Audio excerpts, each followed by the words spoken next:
자, 이제 오늘 시간에는 여러분 배설계, 노폐물의 생성과 배설 쪽을 보겠습니다. 보세요.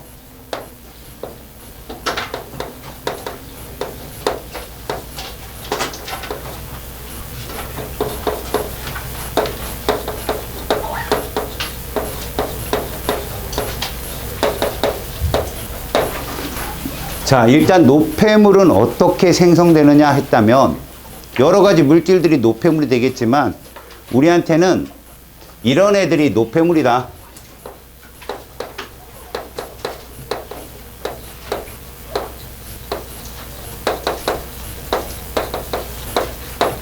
지난 시간에 여기 한 번도 안 했나?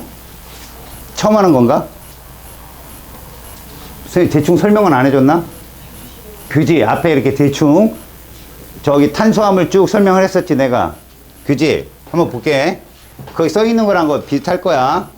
일단 3대 영양소 중에 탄수화물이 있어. CH5로 구성된 애들이겠지. 기본적으로 포도당 정도라고 보면 되고, 그 다음에 지방이 있겠지. 그 다음에 단백질이 있겠지.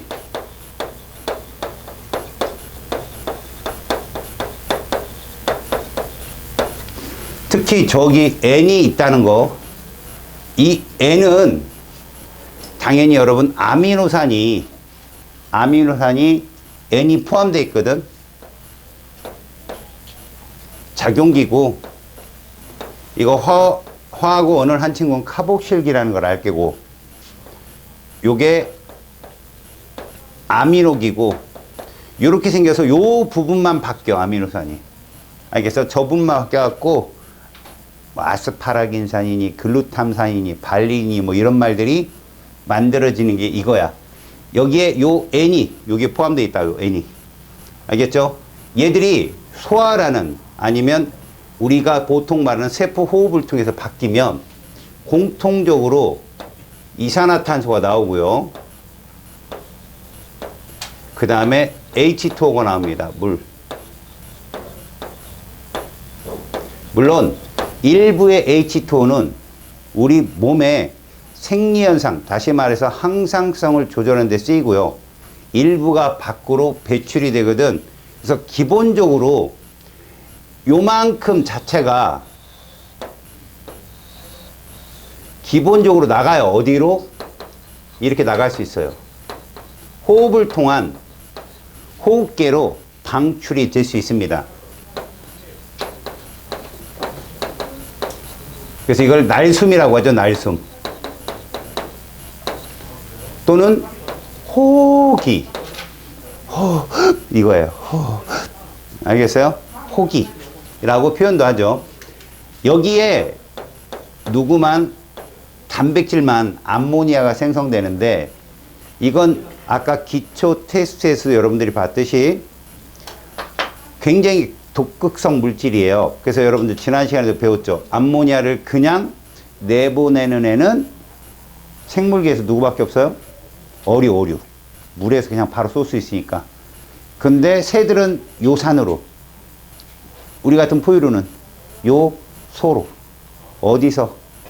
간에서 이렇게 자꾸 받죠. 그지? 그렇게 꼭 기억을 하십시오. 그럼 이런 것들을 모두 합쳐. CO2를 왜 합칩니다. 요것들을 합친 것이 어디로 방출이 된다? 배설계를 통해서 나갑니다. 알겠죠? 그래서 뭘로 나가요? 오줌으로 나가죠. 특히 이 아이는 뭘로 바뀌냐? 이 아이는 이렇게 바뀌어요. 아하, 손가락이 작아가지고. 이게 누구냐면 요소입니다. 요소. 어디에서? 간에서. 이렇게 요소로 합성돼서 나가요. 알았지? 제가 뭐라고 그랬죠? 합성, 동화. 알겠니? 이거 동화야. 알겠지? 이걸 오르니틴 회로라고 부릅니다. 오르니틴 회로. 알겠지? 자, 자, 이렇게 되는 경우인데 우리는 여기서 뭘 할 거냐면, 그렇다면 누가 배설계가 하는 찐 작업은 뭐냐는 거죠. 이거 배우는 거예요. 배설계가 하는 찐 작업이 이건데 우리는 배설계가 누구냐 이거죠. 바로 콩팥이에요. 콩팥 여러분. 콩팥은 우리가 뭐라고 합니까? 신장이라고 하죠. 신장. 그래서 노폐물을 배설할 때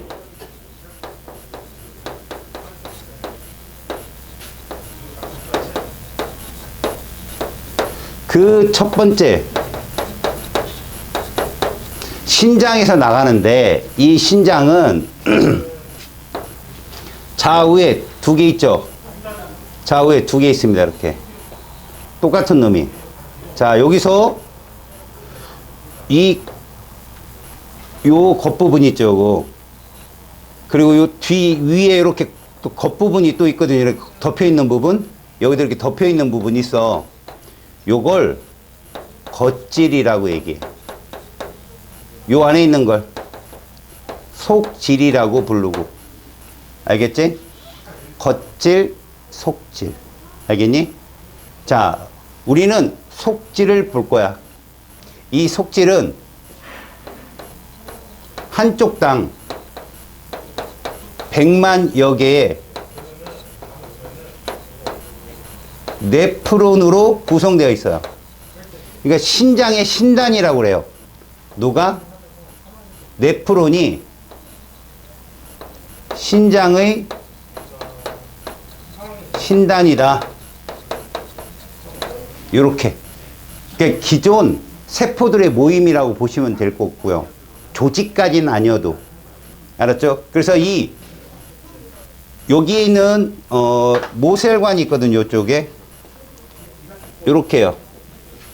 모세혈관이 이렇게 있으면 거기에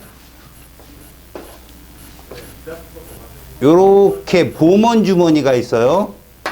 그리고 이게 쭉 요 구성이 바로 네프론이에요. 저 빨간색 덩어리가 사구체고 파란색 주머니가 보먼 주머니고 노란색 긴 게 이제 우리가 보통 말하는 세뇨관, 헬리고리관 뭐 이 중간에 이런 것들이 있는데 그다음 요 부분이 빗금친 부분 있죠? 요 부분이 바로 콩팥 깔때기라고 하는 부분이에요. 옛날에는 얘를 신우라고 했거든요. 양쪽이 두 개 있죠. 그러니까 보통 오줌에 임시 저장소라고 보시면 돼요. 오줌의 임시 저장소. 그리고 요렇게 요런 식으로 되어 있습니다. 저 밑에는 뭐 여러분들 알다시피 방광이잖아요. 저게 방광. 요게 오줌관. 이렇게 되어 있다는 거죠. 오줌이 쭉 나가는. 그러니까 자세하게 볼 필요는 없지만 한번 어떻게 이루어져 있느냐 구조로 보고. 콩팥, 깔때기. 콩팥, 깔때기가 요거요. 깔때기. 깔때기요. 깔때기. 깔때기. 신우라고 옛날 사람들은 얘기해요. 신우. 콩팥 깔때기. 자, 그러면 이제 우리는 얘들의 배설 세뇨관, 네프론의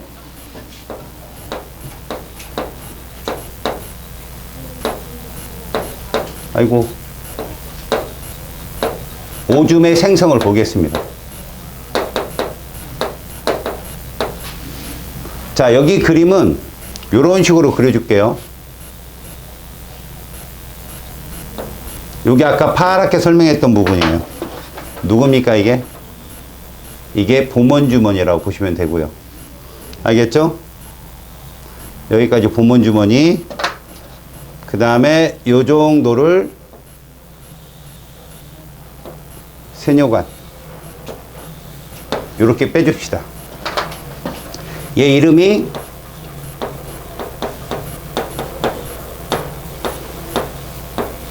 보먼 주머니 정도라고 생각하시고요. 여기를 세뇨관이라고 부르고요. 그 다음에 여기에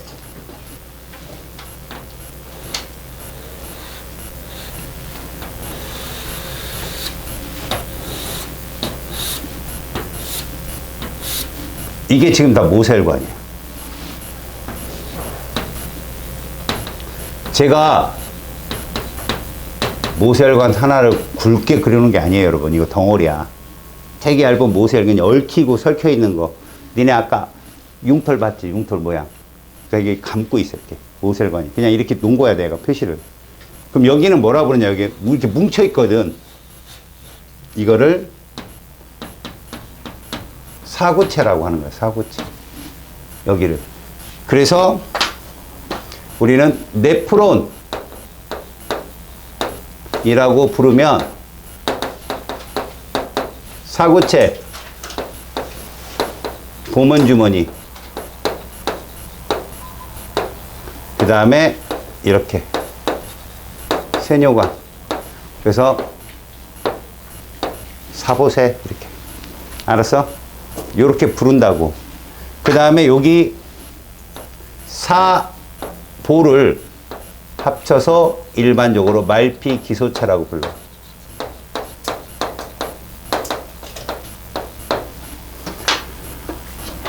굳이 이 구조를 다 외울 필요는 없어. 학교 선생님들이 설명을 해 주실 거지만 보통 그냥 우스갯소리로 듣는다면 말, 이 자동차 브랜드 이름으로 되게 많지. 말. 우리나라도 이 말을 브랜드로 찬 차가 있지.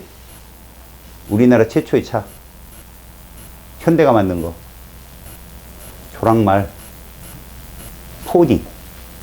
포니가 우리나라 브랜드잖아. 천상의 말이 뭘까? 천상의 말. 유니콘이요? 아, 부끄럽게. 페라리. 자동차 유니콘 자동차 파냐? 페라리. 그게 천상의 말이야, 뜻이. 근데 이 스웨덴 모델이거든? 사부라고 봤냐, 사부? SABB. 사보라고 하거든, 걔들은. 사보. 말이라고, 말. 그것도 스웨덴 말. 알았냐? 요즘 없어, 거의. 스웨덴 자동차 없더라고. 볼보나 좀 뛰어다니고 있지. 알았어? 그러니까 사보세, 이게 네프론, 이게 100만여 개가 존재한다고. 그럼 여기서 이제 우리가 봐야 될 건 이런 거라고 보면 된다. 잘 봐라. 사구체에 있을 때를 우리는 뭐라고 부르냐면 혈액이라고 불러, 혈액. 사구체에 있을 혈액. 알겠어요? 보먼 주머니에 있을 때 이걸 원뇨라고 한다, 원뇨. 그 다음에 이제 세뇨관. 아우, 좁네. 여기가 경계잖아. 딱, 경계. 그럼 여기다 이렇게 써야 되겠다. 이 정도에다가. 사구체가 혈액.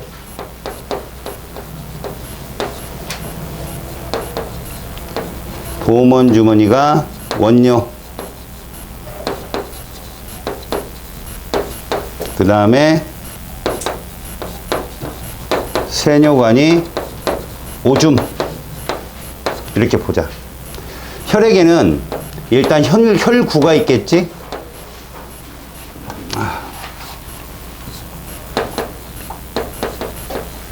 혈구가 존재할 거야. 단백질이 존재할 거야. 물이 존재할 거야. 요소가 있겠죠.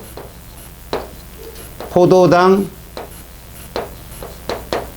아미노산이 있겠죠. 무기 염류가 있겠죠. 이렇게 있었단 말이지. 근데 여기 넘어가는 과정을 우리가 뭐라 부르냐면 여기서 여기로 이렇게 넘어가는 과정을 이렇게 불러. 여과. 그래서 콩팥 깔때기라고 하는 거야. 여과. 그러니까 여기가 뭐라고? 자, 여과되지 않는 게 누군가 봤더니 안 넘어오더라는 거지. 안 넘어오더라는 거야. 그러니까 혈액이 붉은색을 띠면 안 되는 거지. 알았어? 다시. 혈액 속에서 단백질이 발견되면 안 되는 거야. 다시 말해서 여과라는 건 고분자를 걸러내는 과정이야. 알았지? 여과는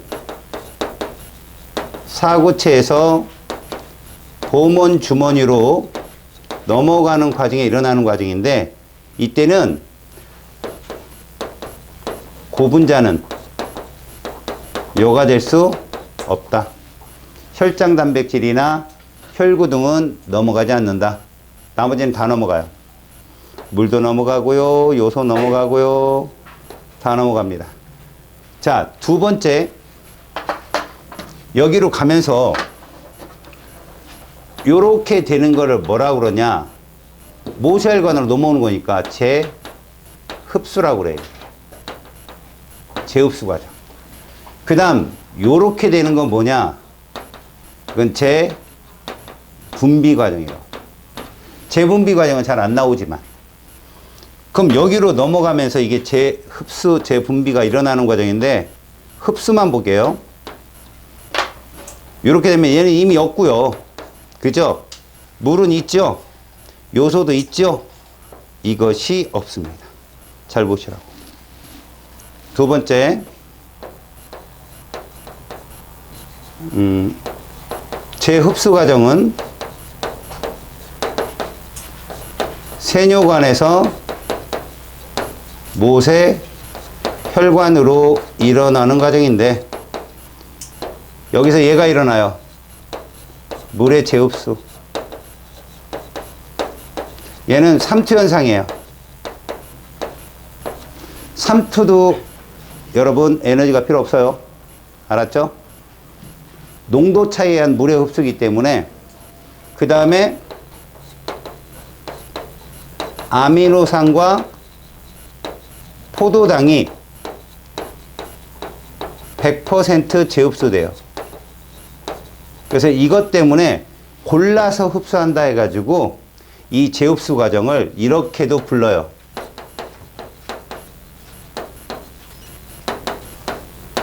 선택적 투과다. 이렇게도 불러요. 그러면 요걸 뭐라고 한다? 100% 재흡수되는 요거를 이렇게 부른다는 거죠. 능동수. 뭐를 이용한다? ATP를 사용한다. 알겠죠? ATP를 사용한다. 자, 여기까지. 그 다음에 여기서 무기염료도 때에 따라서 재흡수할 수 있습니다. 역시 이것도 삼투예요. 사실은 삼투라는 표현이 좀 그렇고, 그냥 얘들은 여러 가지 과정이 섞여 있으니까 그냥 무기염료의 재흡수 이렇게 봅시다. 여기서 물의 재흡수라는 호르몬은 뒤에서 배우겠지만 얘들 항이뇨 호르몬이라고 불러요. 보통 ADH라고 합니다. 그 다음에 무기염료 재흡수는 무기질 코르티코이드라는 놈이에요.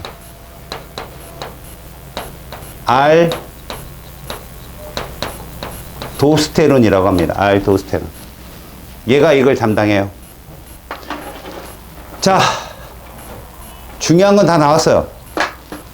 이거 중요하죠. 재흡수하는 거. 알았지? 능동수송이라는 이 부분. 그리고 여기 언급은 안 됐지만 재분비되는 애들 있죠. 이런 애들은 여러분들 제가 이렇게 했던 거 기억나요? 여러분도 해봤던 거? 이거 내가 뭐 설명하면서 이거 해줬어? ATP, 그렇죠. 근육에 있는 ATP가 다 소모되면 그 다음에 뭐가 ATP를 만들어낼 수 있다고 그랬어요? 크레아틴 인산. 두 번째가. 그거가 다 쓰면 젖산 발효를 한다고 했잖아요. 기억은 나요? 다시요. 사실 미토콘드리아에서 일어나는 그 산소 호흡은 굉장히 느리다고 했죠. 대신 효율은 좋아요. 근데 ATP를 38 ATP까지 만들어내는데 포도당 하나당. 근데 그것이 온몸의 혈액을 따라 이동하면서 저장이 돼 있다가 우리가 어떤 뜻하지 않은 근육 활동이나 이런 걸 하게 되면 다 소모가 될 수 있어요.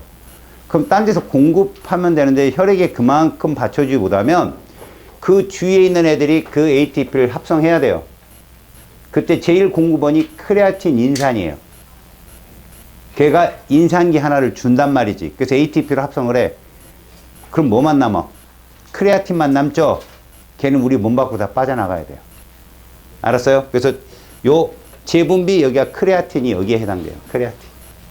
알았지? 그러니까 크레아틴은 우리 몸 안에 있으면 안 되는 애야. 알았지? 그것까지 다 쓰고 나면 이제 뭐가 남아 마지막에? 젖산 발효를 해야 되는 거지. 포도당 하나가 EATP를 만들어내는 거죠. 무산소호흡. 알았니? 속도가 되게 빨라요. 효율은 되게 떨어지는데. 그럼 여기 젖산이 막 쌓이겠지. 그걸 뭐라 불렀어? 알배겼다라고 했잖아, 내가. 기억나? 그런 과정이야. 그러니까 재분비되는 애들은 크레아틴 정도가 된다고 생각하면 돼. 자, 하나 더 이제. 세 번째야. 조 밑에 쓴다. 여기 보면 내가 여기다 이거 써볼 거야. A, B, C, D. 실제로 요소 농도를 비교하잖아. A보다는 B, C. 이렇거든, 농도가. 이게 뭐의 증거냐고. 물의 제흡수 증거야. 이게 물의 제흡수 증거. 알겠죠? 다시 말해서 요소 농도가 증가하는 건 여기서 요소가 합성돼서 그런 게 아니라고. 요소 합성 간이잖아. 그지? 얘들은 뭐라고? 물의 제흡수 증거다. 알겠죠? 그리고 여러분 알아도 물이 제흡수 되면서 일부 요소도 흡수된다 여기에. 알았지? 일부 요소도 흡수될 수 있다. 알았니? 자, 이제 봐봐. 선생님이 이런 그림을 그리잖아.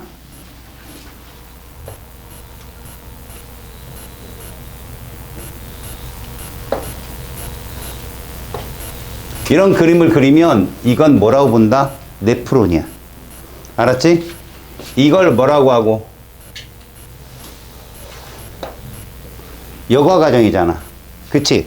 그 다음 그 옆에다가 내가 이렇게 그릴게.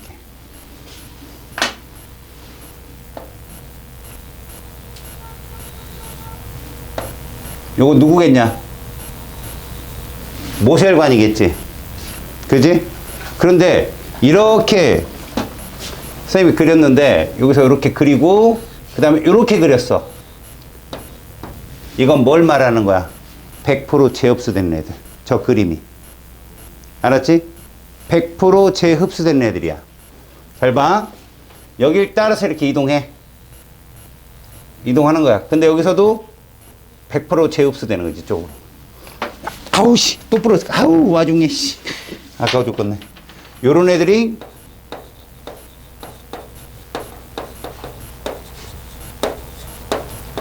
이거라고. 아미노산 포도당 애들이라고. 알았지? 그 다음 봐라.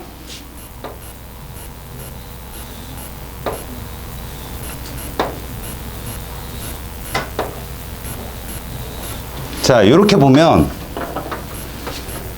여기 이동하고 그지? 이렇게 했다가 이렇게 되는 애들이지. 나가기도 하고 이렇게 되는 애들. 흡수도 되고. 알았지? 물이지, 물. 그 다음 무기염류죠. 이 양에 따라서 여기 많이 들어가고 적게 나가는 거잖아. 요소는 조금 부끄럽고. 근데 화살표 굵기가 똑같다 그러면 그건, 그러니까 얘가 굵고 얘는 좀 얇고 이러면 요소도 되는 거야, 이건. 알았어? 일부 요소도 흡수될 수 있다 그랬으니까. 알았지? 그 다음 마지막이 이것까지 나오면 이건 누구냐고 묻진 않거든.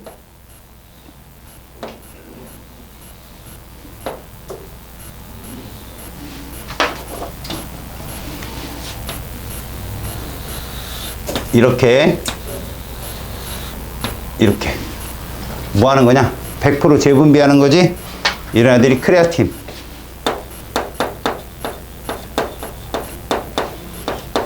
이런 모양이라는 건 참고로 알고 있으라고. 이해 갔어? 오케이? 이게 여러분들이 말하는 48쪽의 중간에 있는 내용들이야. 이게. 알았죠? 자, 이제 맨 밑에 콩즙 잘 봐. 그 실험이 뭔가를 보라고. 이게 여러분들 교과서에 좀 실험으로 나와 있는 거거든. 일단 과정을 볼게. BTB가 있는데 여러분,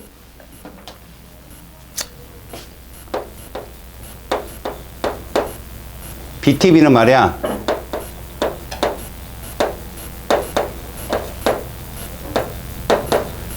브롬티몰 블루라는 지시약이야, 얘들아. 인디케이터. 그러니까 용액이 세 개의 부류로 나눠서 발표한 과학자가 있어. 아레니우스라는 사람이야. 산이냐, 염기냐, 중성이냐. 알았어? 그걸 알려주는 지시약인데, 산에서는 일반적으로 황색, 노란색이라고 하지, 녹색, 초록색이라고 부르죠. 여기는 청색, 푸른색이라고. 이렇게 같은 색인데 말을 좀 다르게 해요. BTB 색깔이에요. 노초파, 노초파, 파란색, 빨주, 노초파. 무지개 색깔 순서예요. 노초파. 됐죠? 거기 오줌에 BTB 용액을 떨어뜨린 다음, 여러분 여기서 오줌에 누구를 주식게 봐야 되냐면 요소요. 알았냐? 오줌 속엔 요소가 있잖아요. 기본적으로 오줌은 pH가, 이거 봐요. 중류수 pH 얼마인 것 같아요? 이런 pH라고 하는 건 7이 중성입니다, 여러분. 일반적으로 pH 7이 중성이고 1에서 14까지 있어요. 25도씨에서. 그 중에 7보다 pH가 낮으면 산성, 7보다 크면 염기성이라고 합니다. 여기서 오줌은 사람에 따라 다르지만 요래요. 그래서 그냥 중성이라고 합니다. 일반적으로. 약 산성을 띠거나 컨디션에 따라서 약 염기성을 띠거나, 그래도 뭐라고? 중성이라고 보통 부릅니다. 알았어요? 자, 거기에다가 잘 보세요. 생콩즙을 넣는 거지. 먼저 BTB를 오줌에다 넣으면 무슨 색깔이겠어요? 저기서 보여드린 초록색 아니면 녹색이라고 불러야 되겠죠. 중성이니까. 그쵸? 거기다가 생콩즙을 넣는 거야. 특히 얘는 센 거, 날것의 콩을 물에 불린 다음에 갈아서 넣어야 돼요. 삶은 거 안 돼요. 변성을 일으키기 때문에 날콩을 불려서 갈아서 집어넣으면 조금 있다가 얘가 파란색으로 바뀐다는 거죠. 자, 지금 이 실험의 중점이 그겁니다. 여기 오줌이 있는데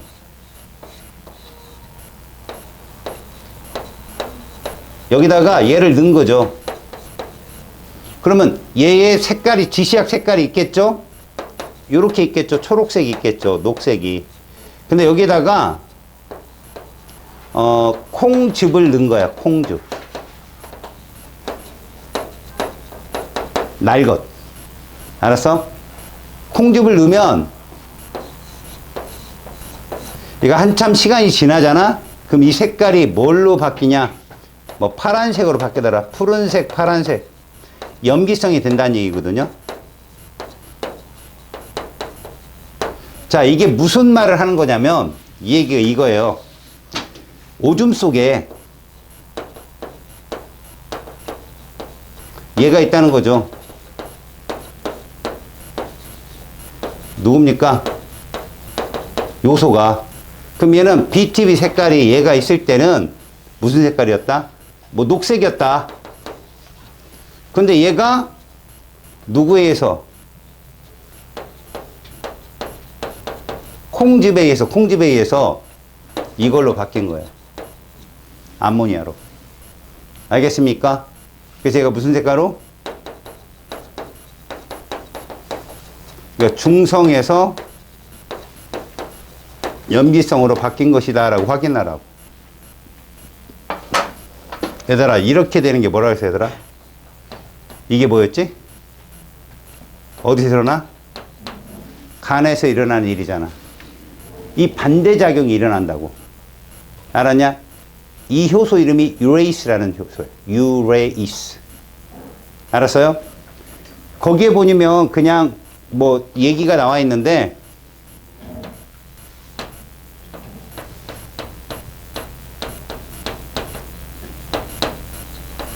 효소가 요소를 뭐 한다? 이화시킨다 이거죠. 그럼 염기성인 암모니아가 나온다. 그 얘기야. 너네 기억나지? 신이나 이스로 끝나면 뭐라고? 효소라고. 기억나지? 패신, 트리신. 그 다음에 너희들 배웠던 아밀레이스, 라이페이스, 스크레이스, 락테이스, 말테이스. 기억나? 펩티데이스까지. 그지? 이스나 신. 이거 효소야. 그 실험이야. 그러니까 이게 무슨 얘기냐? 이러한 반응을 한다는 건 오줌 속에 뭐가 있다는 증거. 요소가 있다는 증거라고. 그거 확인하는 실험이야. 짧게 써놔. 알겠지? 그게 49쪽의 그림으로 표로 나와 있어. A, B, C, D를 놓고 요소에다가 증류수를 넣으면 이 색깔 변화가 안 일어나겠죠. 근데 콩즙을 넣으면 어떻게 된다? 색깔 변화가 일어난다. 유레이스가 들어있으니까.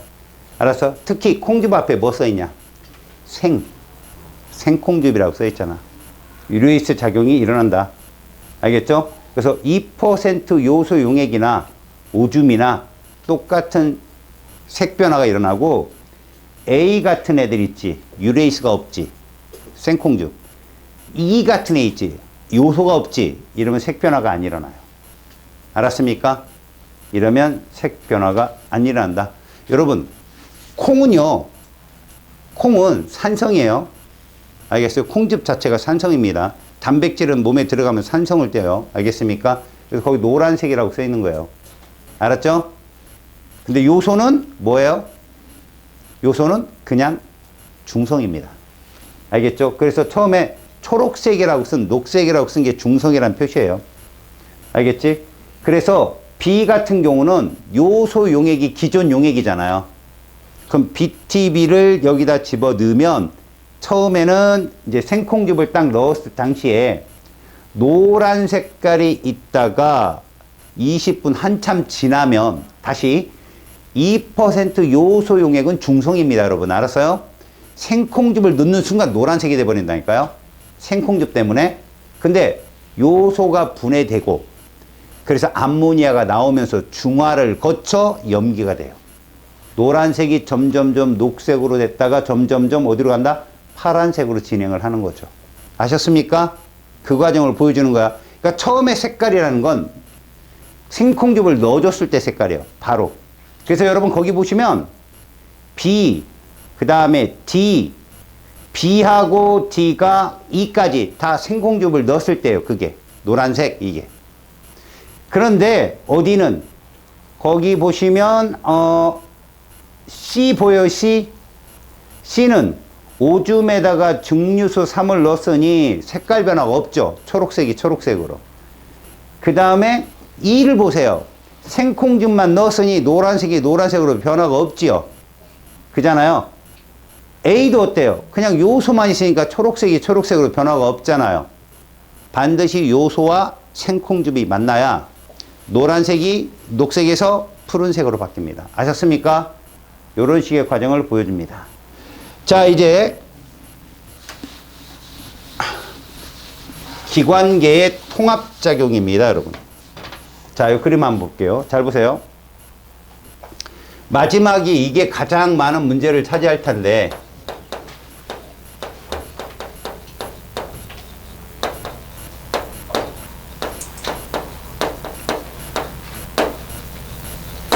자, 우리는 이렇게 보는 거죠.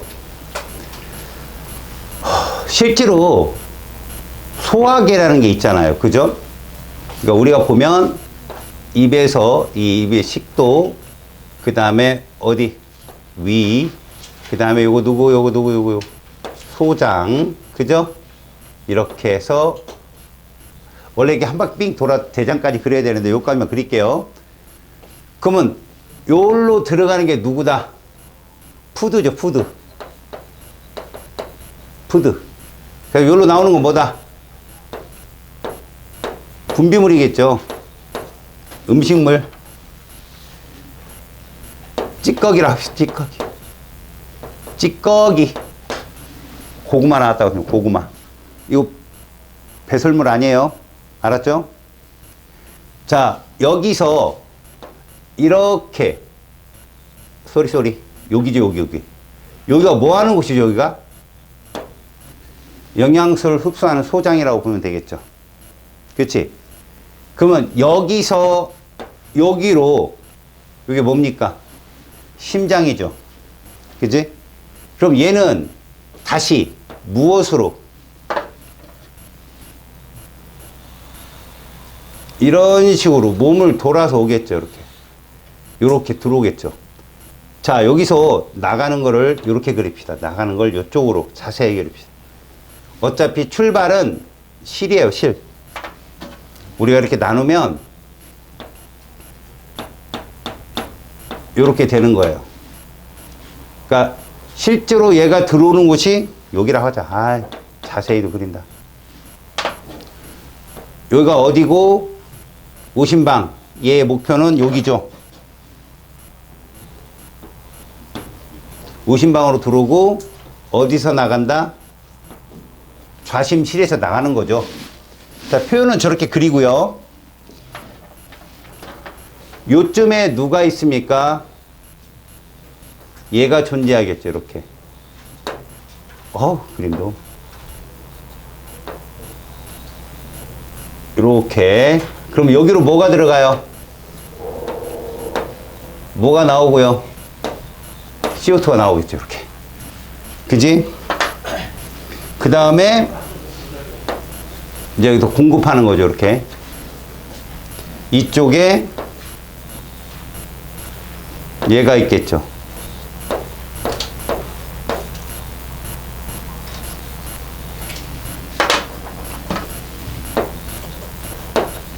이런 식으로. 실제로 여기서 보면 이쪽은 뭐를 공급하는 곳이라고 보면 돼요. 영양소를 공급하는 곳이잖아요. 그리고 여기서 뭐 화살표가 이렇게만 돼 있네. 이렇게 할게요. 여기도. 요게 영양소고 위가 영양소고 여기에 뭐 O2나 뭐 이런 거 나오겠죠. 이 CO2 이런 것도 넘어올 수 있고 이쪽으로. 그죠? 물론 저기도 영양소를 보내주긴 합니다. 그러니까 영양소, O2, 영양소 다 줄 수 있어요. 어디든 세포는 있으니까. 그 다음에 여기도 뭐예요? 이쪽에서 기체 교환을 하는 거죠. O2, CO2. 그리고 또 여기에다가 얘도 줘야 돼요. 여기도 세포로 있으니까 분명히. 알았지? 그러니까 이런 것도 좀 봐두시고 이쪽에다 이렇게 노폐물 이렇게 해놓지만 사실 여기에는 예토도 들어가야 되고 뭐도 들어갑니까? 뭐 저기 영양소도 가야 되겠죠. 세포로 구성되어 있으니까 기준이 이거라 이거죠. 기준이. 그 다음에 여기에 요렇게 얘가 누굽니까? 이런 애들이 조직세포죠. 자, 우리는 이걸 이렇게 쓴다는 거죠. 얘 이름이 소화계요. 얘는 순환계. 얘는요, 호흡계. 얘는 배설계가 모두 뭐를 한다? 상호 통합적인 교환을 하고 있다. 주의.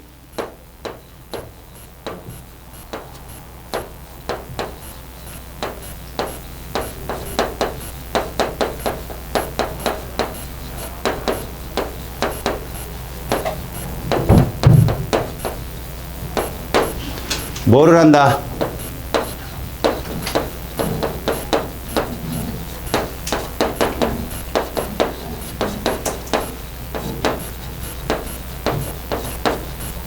세포로 구성되어 있기 때문에 물질 대사한다.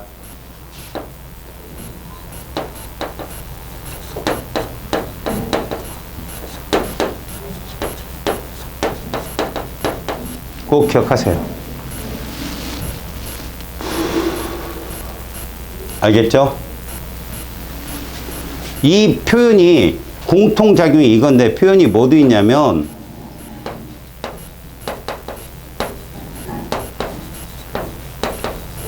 이것도 여기 속해요. 모두 미토콘드리아가 있으니까. 알겠지? 그리고 두 번째 이건 예민한 건데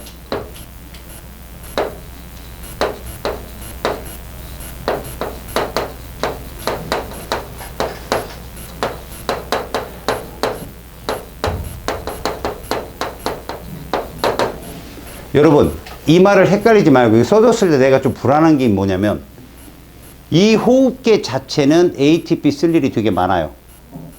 근데 호흡계 역할, 기체 교환만큼은 ATP가 쓰이지 않는 거죠. 이해 가요?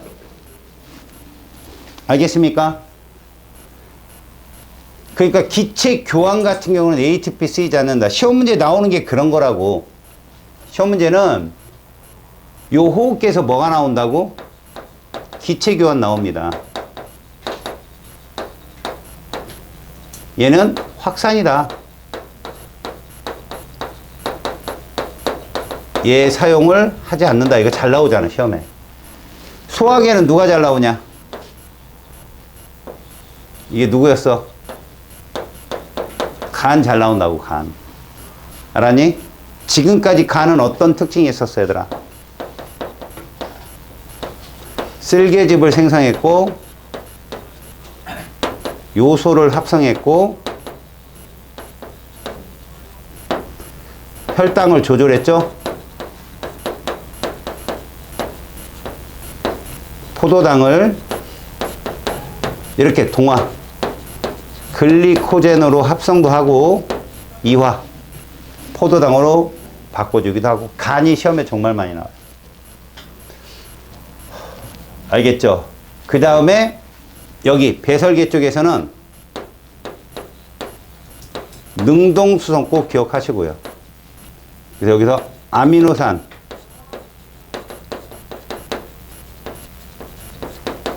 포도당 제흡수, 이게 능동수성이다. ATP 사용.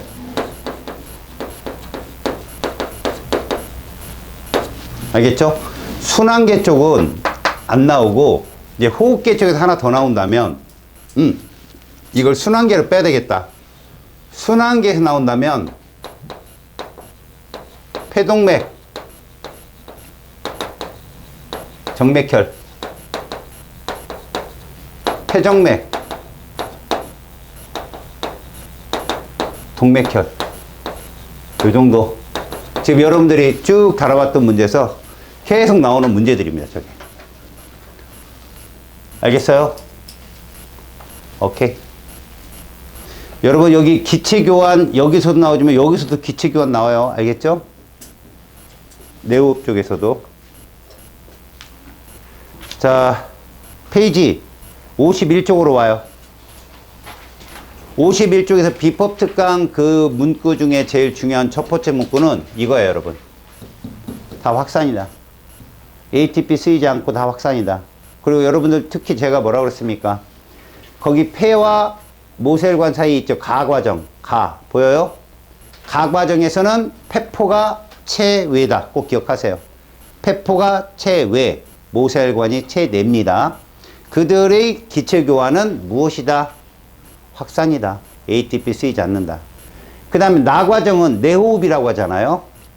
모세혈관에서 조직세포, 조직세포에서 모세혈관 사이도 역시 확산이다. ATP 쓰이지 않는다. 이게 끝이에요. 밑에 2번 누구 잘 보라고? 폐동맥, 폐정맥만 잘 보세요.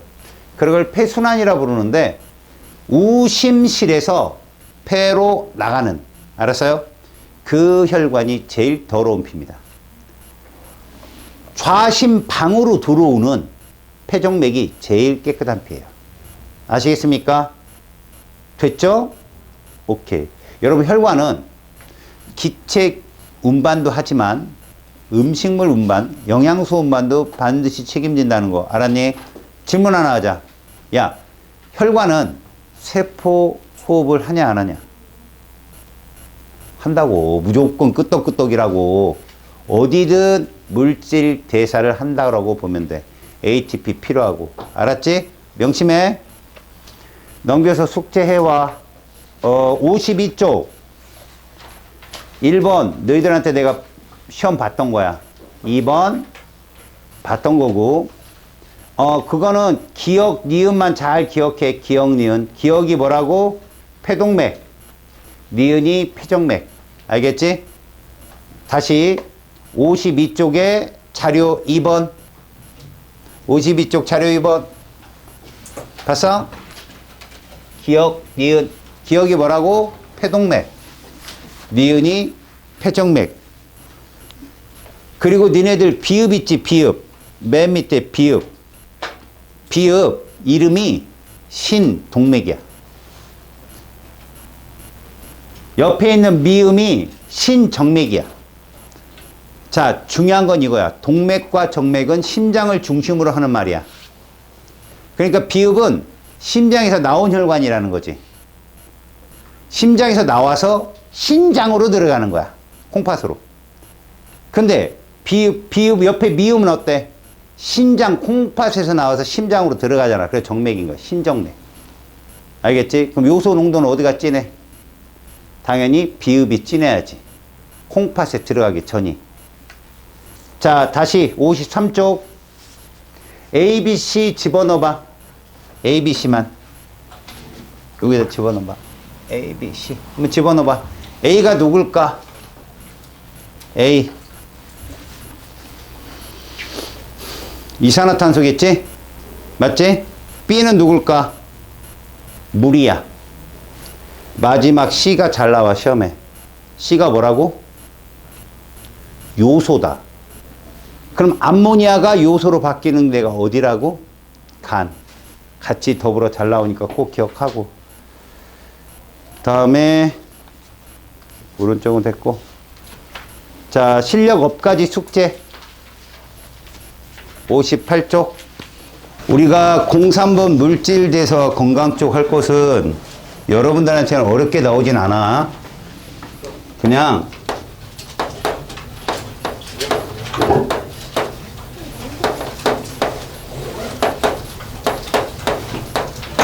여긴 이런 의미를 좀 알아둘까? 여러분, 여기는 그 에너지 대사의 균형이라는 곳이 있는데,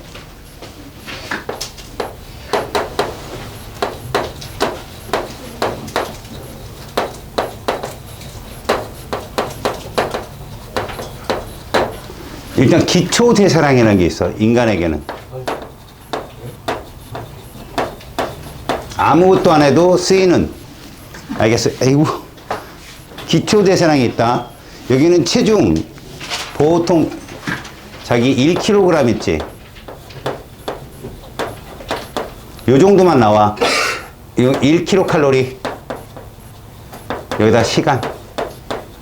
우리가 보통 하루면 얼마냐? 24시간. 요걸 곱해주면 되는 거죠, 이렇게. 그리고 뭐, 학교 선생님들이, 니들 키 있잖아, 키. 키, 분모를 키 곱하기 키. 분해. 체중. 하면, 니네 종합량이 떨어져. 근데 그거 거의 믿을 게 못 되죠. 뼈가 굵은 사람은 또 그럴 수 있고, 얇은 사람은 또 그럴 수 있고, 목이 굵은 사람도 있고, 어깨가 넓은 사람도 있고, 체형은 다양하기 때문에. 자, 그러면 여기에 활동대사량이라는 게 있어요. 이건 다 주어지는 조건이거든. 그 다음에 요걸 학교 선생님들이 안 써주는데, 그러니까 안 나온다는 얘기야. 저거 하나가 더 있다면, 음식물을 소화하는 데도 에너지가 들어야 되더라. 음식물 소화하는 데 필요한 에너지가 있긴 있어.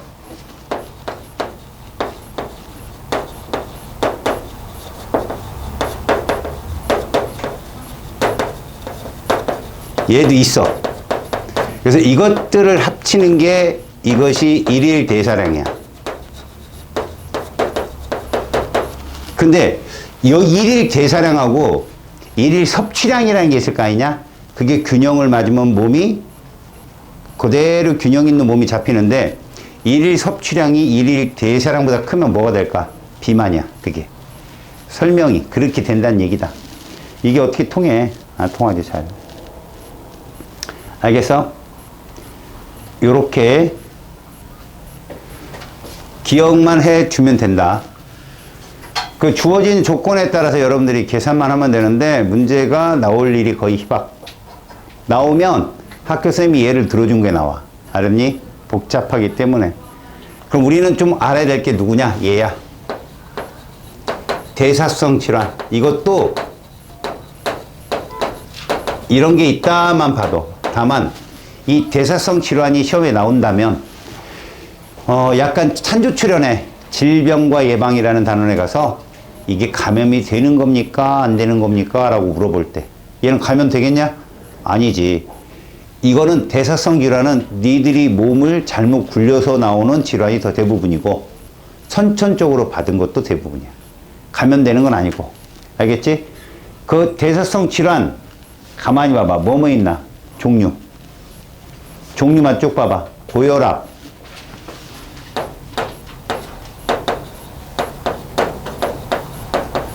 그 다음에 당뇨. 고혈압과 당뇨병은 같이 다닌다. 그러면 얘까지 나타나. 고지혈증까지도.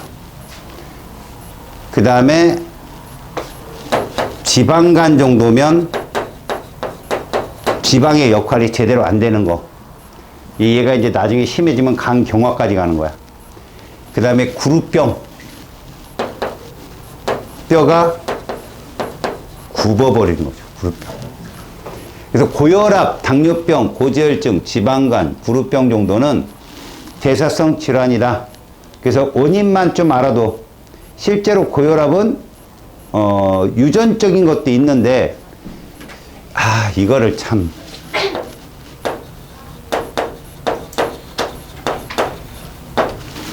스트레스 이게 제일 크대. 그럼 니들은 걸릴 일이 없지. 스트레스가 없잖아. 식사 습관 니들은 걸릴 일이 없지. 폭식을 해도 몸이 버티니까. 이게 이제 몸이 굽어질 때 생겨. 여자들은 거의 25이야. 그때부터 몸이 늙어. 노화를 시작하고. 남자들은 31, 32. 알았니? 근데 남자들은 급격한 노화가 오는 게 이제 60 넘어가면. 여자들은 쭉 그대로 그냥 계속 나와. 알았지? 그런 시기야. 그러니까 고혈압 정도 오려면 빠르면 20살 후반, 늦으면 40살 초반. 온다면, 안 오는 사람 영원히 안 올 수도 있어요. 어떤 친구들도 있냐면 저혈압 환자 있어, 저혈압.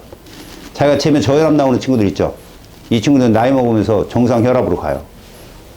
그러다 나중에, 나이가 더 들잖아요? 고혈압이 안 가고 그대로 정상 혈압이 돼요. 근데 저혈압은 위험해요. 고혈압은 그 드라마에 많이 등장하죠? 이걸로. 그죠? 이러면, 쓰러지고. 회사 회장들이 보통, 그 노숙자들이 이러진 않잖아요. 근데 거기 보면 회장들이 꼭 자식들이 이러고 쓰러지잖아요. 보면, 결혼한다는 둥, 드라마 소재가. 그 다음에 갑자기 뒤통수를 쳤다든 둥, 이러면 뒷골 잡고 쓰러지잖아. 갑자기 표가 망치가 딱 때리는 것처럼 뒤통수를. 근데 저혈압은요, 픽, 이거요. 그냥 조용히 하다 푹 쓰러져요. 예를 들어 술 마시다가, 넘어가요. 그냥. 저혈압 환자예요. 자기도 모르게 신호도 없이 쓰러집니다. 주변에 사람이 있어야 돼. 당뇨는 유전적으로 오는 게 제1당뇨고요. 대부분 제2당뇨예요.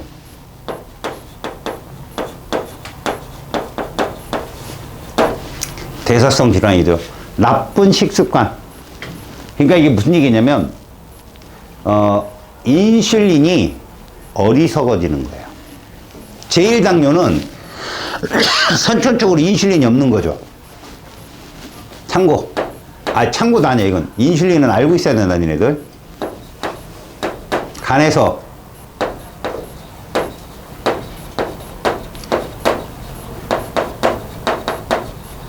혈액 중에 포도당이에요. 얘를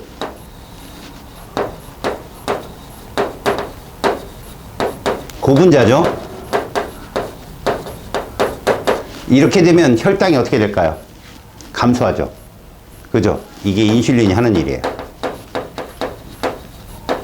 얘가. 알았니? 그러니까 혈당을 감소시키는 거. 그러면 이렇게 생각해야 돼. 지금 아싸리 배구가 우리 몸의 물질 대사니 에너지 대사들은 대부분 어디에 초점을 맞춰 있냐면 항상성에 초점 맞춰 있어. 항상성. 우리 몸의 체온이 떨어진다, 높아진다, 혈당이 낮아졌다, 높아졌다. 그래서 항상 원인이 항상성의 이상이거든. 알았냐? 원인이 항상성의 이상이야. 그래서 몸의 모든 것들이 따라와, 결과적으로. 그럼 이것도 뭐냐? 인슐린이 분비되면 혈당이 감소하는 거 맞아?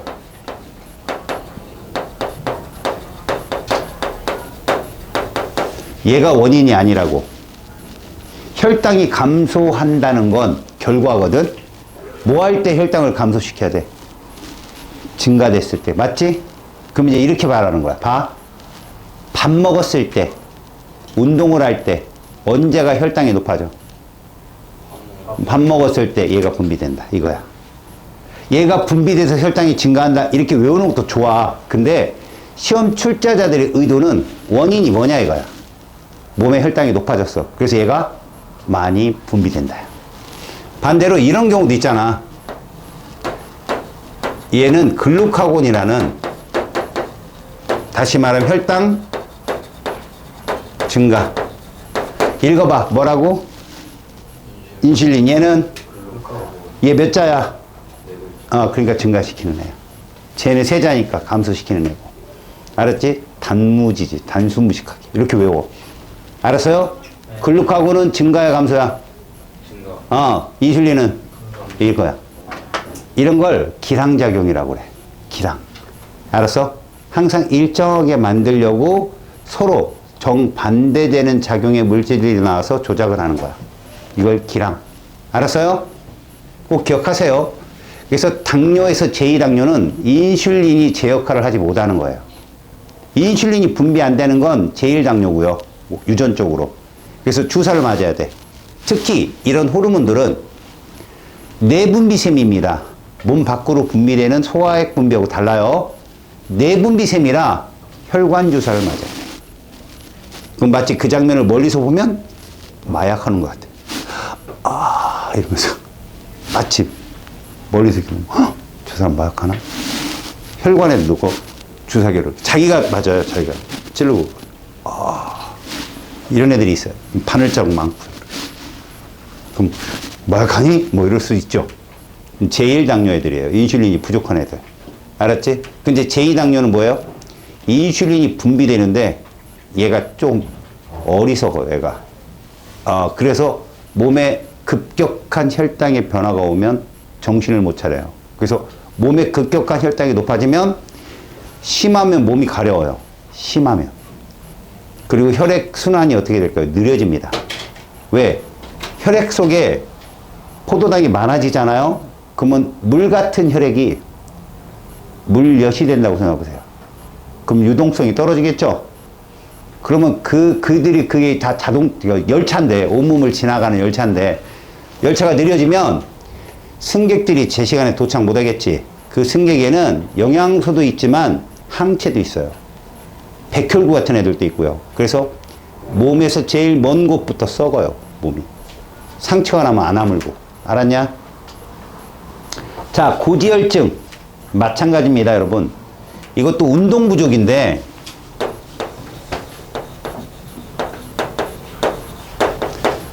얘와 마찬가지로, 알았어? 혈류 속도를 어떻게 한다? 느리게 합니다.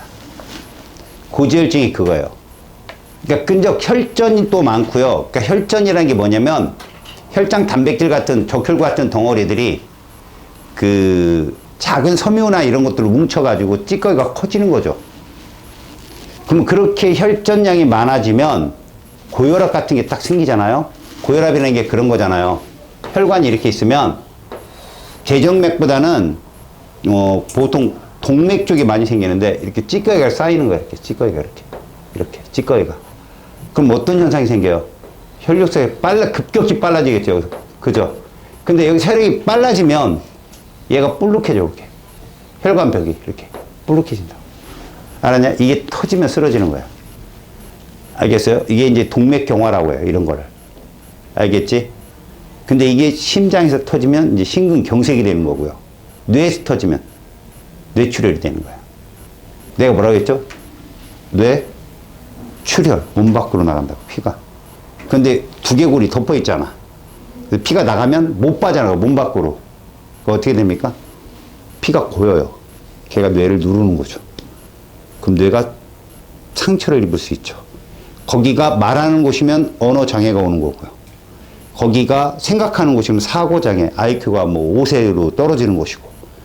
그 다음에 기억 쪽 세포면 기억 상실증이 걸리는 거고. 알겠어요?